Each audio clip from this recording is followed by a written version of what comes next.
Bonjour, bienvenue sur Tao. Alors aujourd'hui je vais faire une petite vidéo sur mes trucs et astuces que j'avais quand je faisais des transatlantiques en équipage pour que ça se passe bien, qu'il y ait une bonne ambiance à bord, une bonne ambiance de travail, mais aussi une bonne ambiance entre nous. Alors je ne vais pas vous parler des petits soucis que j'ai eus ou qu'il faudrait recruter tel et tel type d'équipier, etc. Là, je vais vraiment plutôt m'appliquer à la méthodologie, quoi. Voilà.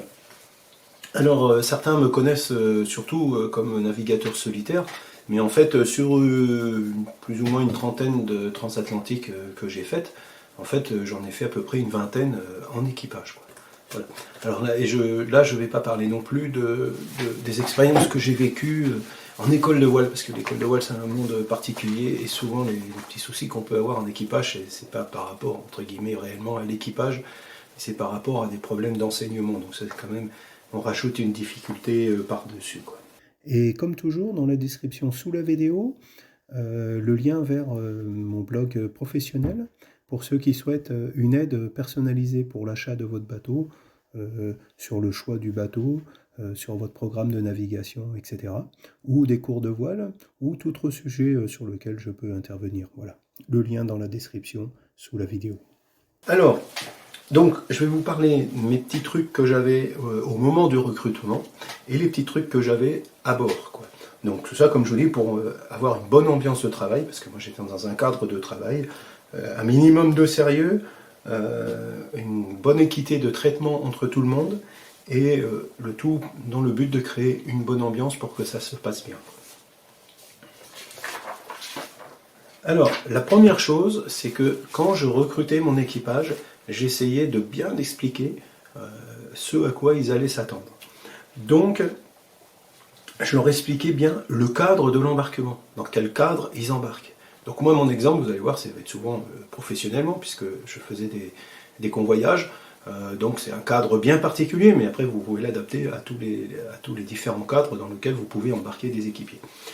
Donc je leur expliquais bien le déroulement de la croisière, la temporalité, les dates, comment ça se passe, qu'est-ce qu'on fait en premier, comment on prépare le bateau, etc. etc. Si vous, par exemple, vous avez des dates flexibles, c'est important de le dire. Si vous n'avez pas de date, est-ce que vous traînez aux Canaries pendant des jours et des jours, ou est-ce que vous êtes comme en convoyage, le minimum de stops. Les stops doivent être réduits au plus court pour aller le plus vite possible, livrer le bateau, etc. Vous voyez que c'est des choses différentes. Il faut que les équipiers comprennent à quoi ils vont s'attendre.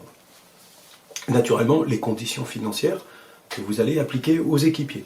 Le rôle de chacun, c'est qu'est-ce qu'ils embarquent pour faire quoi exactement. Bien insister sur les inconvénients qu'il peut y avoir au cours de votre croisière. Donc je reviendrai un petit peu là-dessus après. Bien expliquer le but de la croisière.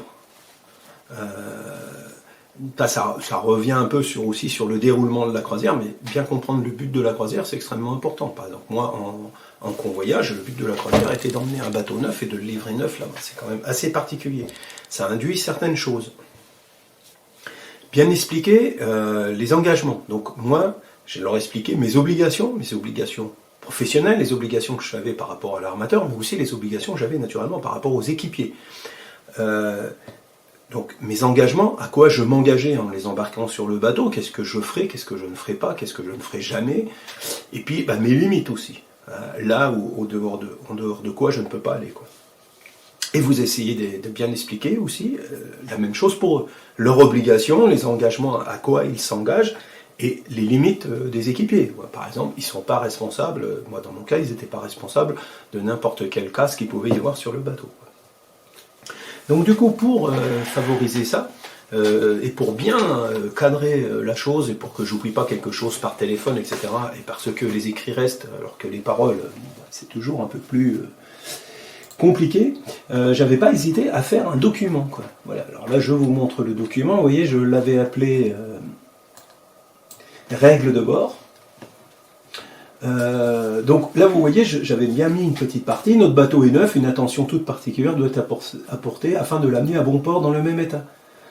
Voilà, ça c'était bien pour cadrer la croisière. Ils savaient à quoi s'attendre. C'était un convoyage.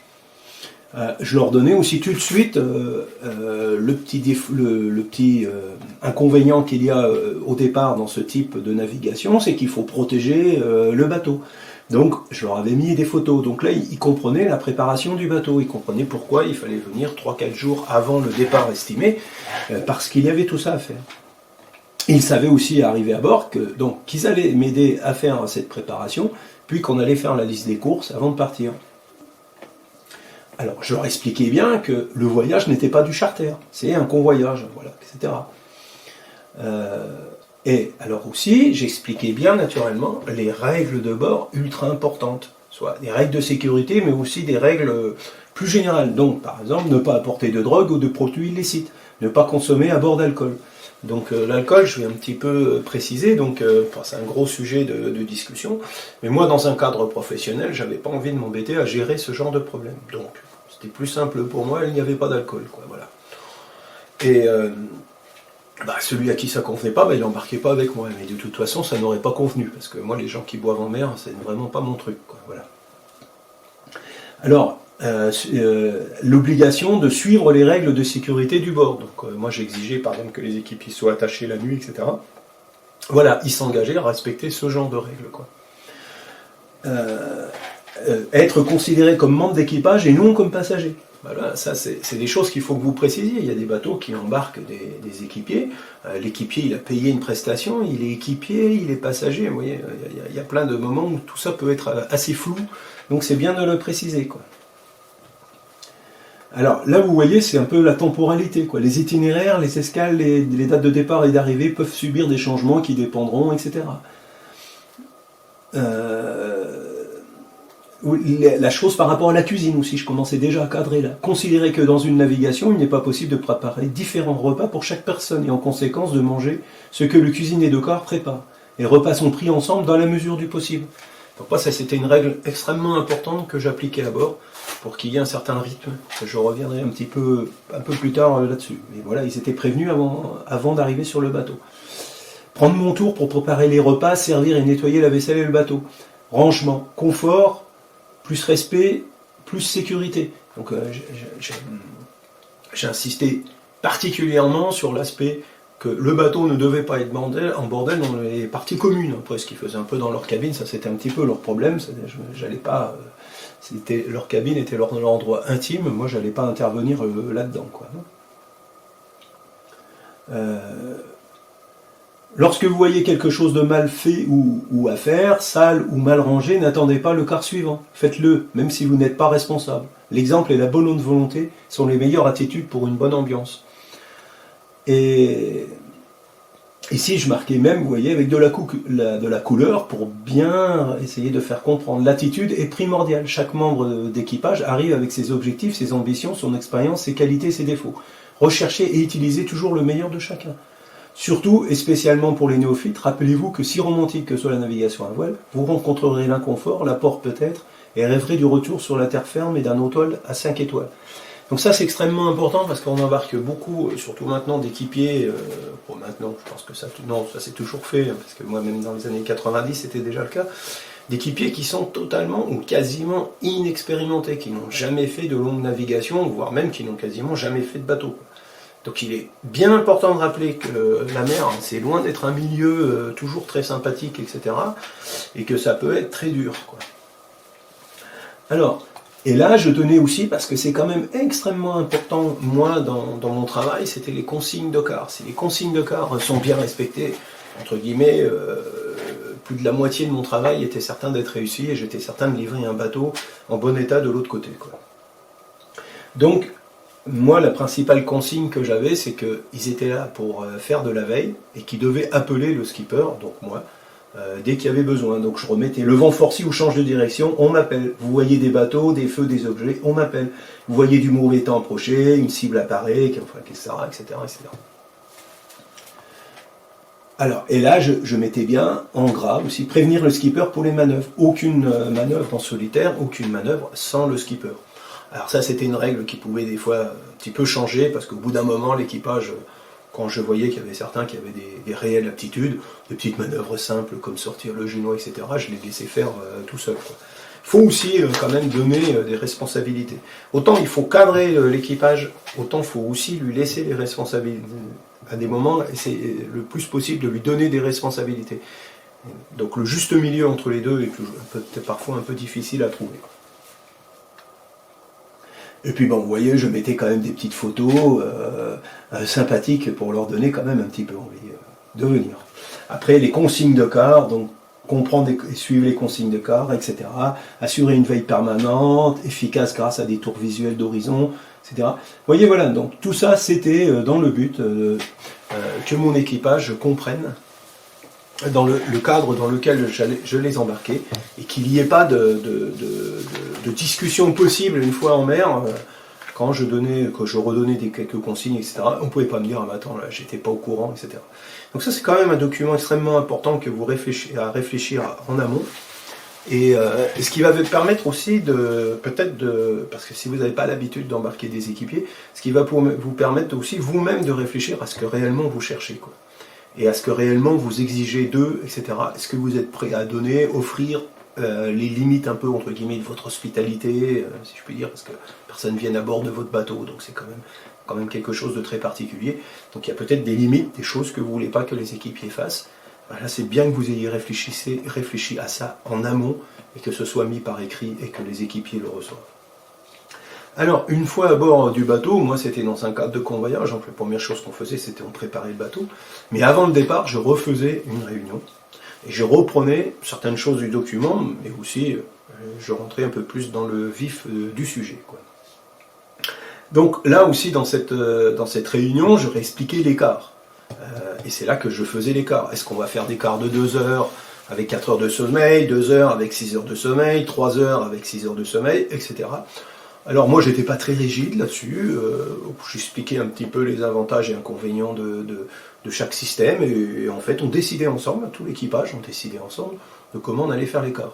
Alors ils décidaient pas tout, parce que moi il y avait des choses qui n'étaient pas entre guillemets négociables, mais entre guillemets dans le cadre que je leur proposais, ils avaient un choix, ils avaient un petit peu des choix, quoi. Donc moi je faisais les repas en commun, et les repas à heure fixe, on mangeait entre midi et 1h, et on mangeait à telle heure le soir. J'étais absolument strict là-dessus, quoi. Pourquoi ? Parce que c'est important. Déjà, c'est à peu près le seul moment où tout l'équipage se retrouve réuni, parce que sinon avec les quarts et tout ça, il y a plein de fois où vous ne voyez jamais l'équipage en entier. Donc c'est aussi un moment, les repas, de convivialité, mais aussi un moment pour dire, bah, cette nuit, c'est passé ci, c'est passé ça, bah non, là, ça, vous voyez, ça va pas trop, faut qu'on fasse comme ci, faut qu'on fasse comme ça. Ou, bah, c'était superbe cette nuit, on s'est bien amusé, enfin, vous pouvez aussi être positif, il n'y a pas que les problèmes à résoudre, mais voilà, c'est un moment de convivialité où on est tous ensemble, donc c'est aussi le moment de redonner des consignes, recadrer, de donner vos encouragements, etc. Je réexpliquais dans ce premier topo,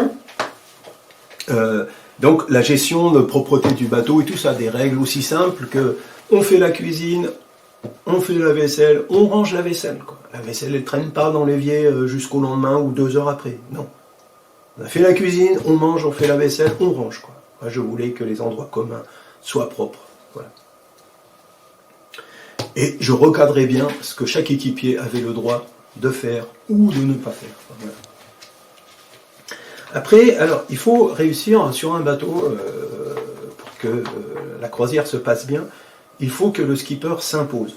Alors, on n'est pas, vous avez plusieurs façons de voir les choses. Il y a ceux qui voient ça un peu de façon militaire.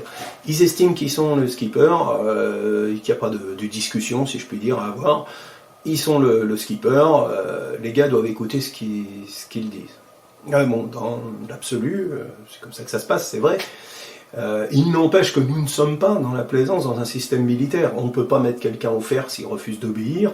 On n'a pas un maître d'équipage qui va mettre le gars au fer, etc., etc. On n'a pas des galons ici pour nous donner une espèce d'autorité, je sais pas, administrative. Notre autorité, elle est administrative aussi, parce que même quand on est dans un bateau de plaisance, le skipper est bel et bien responsable, mais il n'empêche qu'elle doit se faire de façon plus naturelle, quoi. Alors, comment s'imposer à son équipage ? Ouais, la première façon dont j'ai essayé de m'imposer, c'était physiquement. Alors pas en bourrant de pif, naturellement, de chaque équipier directement pour lui montrer que j'étais le maître, mais plutôt en étant celui qui en faisait le plus sur le bateau. En tout cas, je suis toujours le premier à faire quelque chose sur le bateau quand il y a besoin, dans l'écart, etc. Donc, je ménageais pas ma peine, quoi. Vous voyez, les premiers jours, je monte régulièrement sur le pont, même quand c'est pas mon corps, pour voir si ça se passe bien, pour aider les équipiers, etc. J'hésite pas, dès qu'il y a du mauvais temps, si je vois que l'équipage a un peu de mal à faire à manger, c'est moi qui fais à manger, s'il faut faire la vaisselle, etc., parce que les gens sont pas trop en forme, ont un peu le mal de mer, je fais. S'il y a un équipier qui est vraiment complètement malade, rétamé, qui peut pas faire son quart, eh ben je le remplace, etc., quoi. Vous voyez, je montre que physiquement et techniquement, je suis au point et qu'ils peuvent compter sur moi. Et ça vous donne une autorité naturelle, quoi. Il y avait une autre règle, je n'oublie jamais un équipier à faire quelque chose que je ne suis pas capable de faire. Et en général, quand il y a quelque chose à faire, c'est moi le premier qui le fait. Comme ça, généralement, j'ai jamais eu un équipier qui a refusé de faire ce que j'avais fait avant. Voilà. Donc par exemple, s'il y a des manœuvres difficiles à faire à l'avant du bateau, etc., j'envoie pas les équipiers, quoi. J'y vais moi-même, quoi.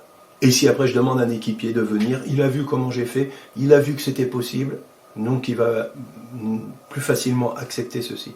Ça, c'est quelque chose d'extrêmement important si jamais un jour vous vous retrouvez dans des conditions de survie, etc. On pourrait faire une vidéo là-dessus, d'ailleurs historique, pour montrer quelques points importants que l'histoire nous apprend dans les cas de survie.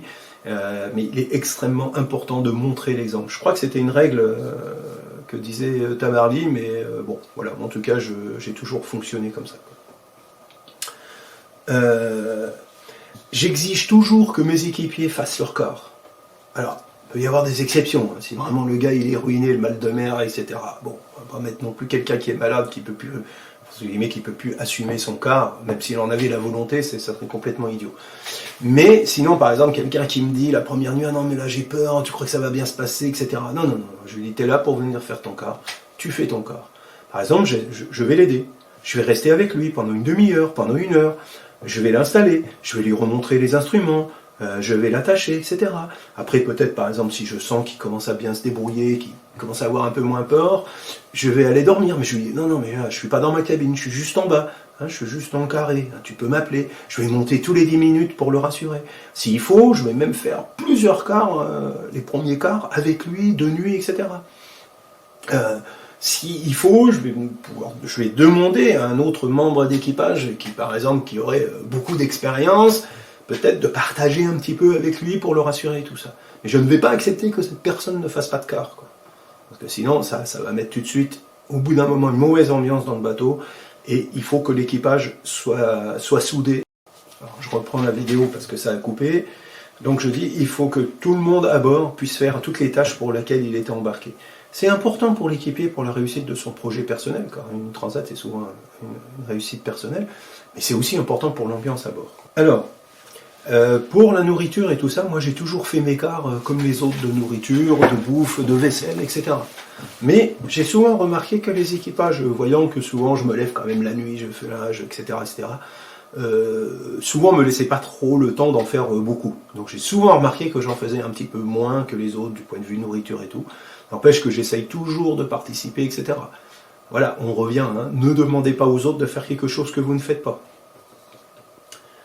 À la première escale, je refais une réunion et j'essaye de voir les points positifs et les points négatifs. Et j'essaye de recadrer s'il y a besoin. Alors, voilà, donc c'est un petit peu tous les points que je fais pour que la croisière se passe bien. Alors, je vais rajouter une petite autre chose que je n'ai pas rajoutée dans mes notes, mais à laquelle je pense maintenant. Moi, tout au cours de la croisière, quand il y a quelque chose qui ne va pas sur le moment, je fais une réunion repas et j'essaye de dire, bah là il y a ça qui ne va pas, bon voilà, on essaye de recadrer les choses gentiment. J'évite d'essayer de râler sur le moment, parce que ça c'est jamais trop bon. La deuxième chose, moi je ne désigne jamais dans l'équipage la brebis galeuse, quoi. Je ne suis pas en train... Si une manœuvre est ratée, je considère a priori que la manœuvre est ratée parce que tout l'équipage a été mauvais. Je ne commence pas à désigner une personne. Même si parfois c'est vrai que c'est plus une personne. Mais j'essaye de reprendre une critique globale. Voilà. Le but, c'est pas qu'une personne se sente inférieure aux autres, etc., et de petit à petit rejetée, quoi. J'essaye d'utiliser les qualités de chacun, j'essaye d'identifier les défauts.